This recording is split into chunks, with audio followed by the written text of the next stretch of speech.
Kapag nagkamali ka, hindi ibig sabihin nun wala ka ng kwenta. Alam mo ba, lahat ng successful na tao, businesses at careers ay dumaan sa failures. Kaya wala ka dapat ipag-alala dahil yung pagkakamali mo, dyan nag-uumpisa ang growth.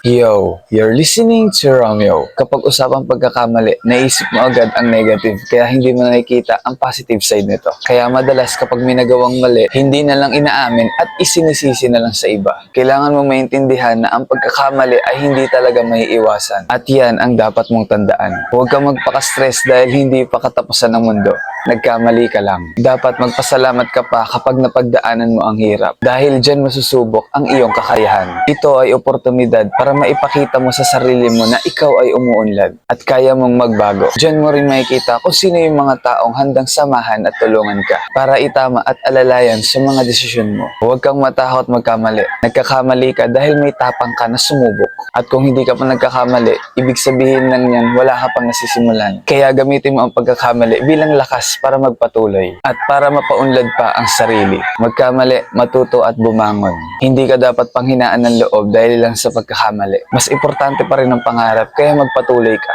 at lakasan pa ang tiwala sa sarili. Again, this is Romeo and see you in my next video.